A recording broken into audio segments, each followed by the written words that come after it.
agimat, anting, bawal sa ospital, sa sementeryo, sa simbahan, at sa mga lamay, no? May katanungan sa ating kaagimat, no? Nabigyan na natin noon dati, baka hindi na makita sa mga bago, tara pag-usapan natin.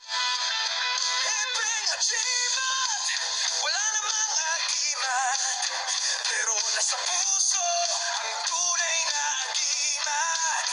Isigaw mo bro, ang lakas ng loob. Kahit walang agimat, laban tayo. Hepeng agimat, boy, walang makakahadlang. Basta nasa puso, tunay na agimat. Yeah! Mapagpalang araw mga kaagimat, no? Meron tayong katanungan natin kaagimat, no? Kanyang katanungan ay yung dito sa ating mga katanungan na kung pwede ba sa mga lamay sa ospital, no? Dalawa po itong nagtanong na ito, no? Ito yung katanungan ni ate. Ayan po. At ito naman katanungan ni kuya. Okay. Sa YT channel tsaka sa FB natin yung tanong na yan. Sasagutin natin, sabihin na po natin. Okay?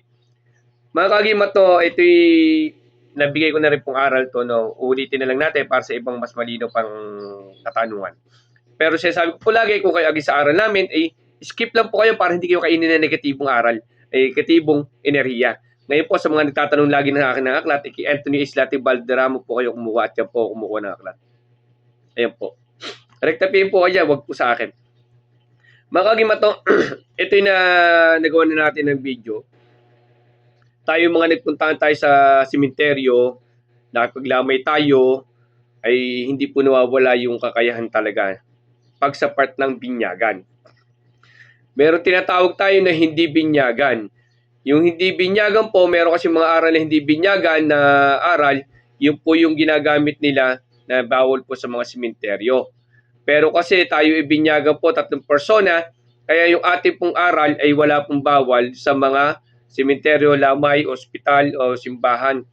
Ngayon po, bilang respeto po, nire-respeto po natin yung mga gamit na meron po. Kasi meron pong aral talaga na bawal sa kanila sa mga sementeryo pati sa simbahan. Kasi po mga hindi binyagan po. No? May iba po silang dahilan kung bakit yun ang ginagamit nila bilang proteksyon sa mga gamit. No? Meron silang ibang pamamaraan dahilan kung bakit yun ang ginagamit nilang hindi binyagan.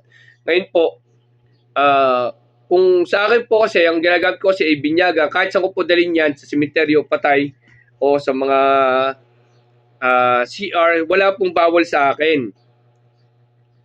Ngayon kasi, sa ibang naman, sabi nila, kaya lang binabawal sa patay kasi nga marumi na yung patay. Kumbaga may microbio na po yung patay na yan. Tsaka sa mga CR, mayroon po microbio, tsaka sa mga ospital. Bilang respeto na lamang po sa ating gamit.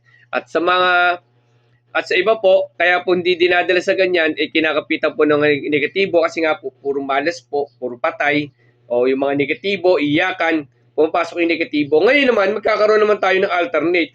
Ngayon, pag pinasukan ng negatibo yung ating mga gamit, ano ba kailangan natin gawin? Punasan natin ng langis, bilad natin sa araw, yung parang tao na nagbibilad sa araw. Pag nagbilog ang buwan, punasan ng langis, ibilad nyo sa ilalim ng bilog na buwan. Yun po mga pagkikilising po ng ating mga gamit po, no? Para sa mga kinakapitan ng mga negatibo na pinupuntahan. Yun yung ibang dahilan. Yung unang dahilan, hindi binyagan.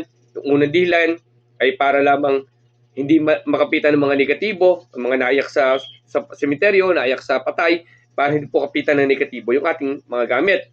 Pero sa aral naman tayo, Pegimat, kasi nyo po, dali nyo po. Basta kailangan nyo po i-cleansing po pagkadating nyo ng bahay. O kung may pagkakataon, kinabukasan, di ba? Ganun po, kailangan natin may cleansing yung ating mga gamit kasi mga negatibo, ma-remove po siya. Yun po, no? Basta yung po, banggitin ko sa aral po namin, ay kahit saan nyo po dalhin yan, pwede po. Huwag nyo pong iwawala yan. Dala nyo po lagi siya. Kasi yun po sa binyagan.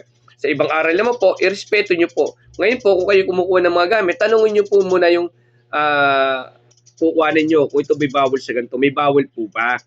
Okay. Pag may bawal doon, kung against kayo sa mga bawal nila, huwag kayong kumuha. Diba? Kung pwede sa inyo, di kumuha kayo. Nasa sa inyo pa rin yan. Mas maganda po kasi pagkuha ng gamit, konektado kayo doon sa talagang binili na gustong-gusto nyo. Hindi yung napilitan lang kayo dahil natatakot kayo. Okay? Mga kagimat to, sana makatulong sa inyo aral na to sa katanungan. Comment down lang po kayo dyan sa mga gusto nyo magtanong. Sa abot ng kaya ko, sasagutin po. Pero sabihin ko po, yung abot lang po ng kaya ko, hindi po lahat ng aral ay kaya ko. At lagi kong sinasabi sa mga nag-aaral po sa mundo spiritual, kailangan po open-minded po kayo sa lahat po ng aral. Kasi po, kung kayo ay mahilig makipagtalo, sarado ang isip nyo, wala po kayo madadagdag na aral, kundi yung pinipilit nyo lang sa sarili nyo. Kaya dapat po open-minded po tayo sa lahat ng aral po na nagbibigay ng aral. Maraming salamat. God bless po sa inyo.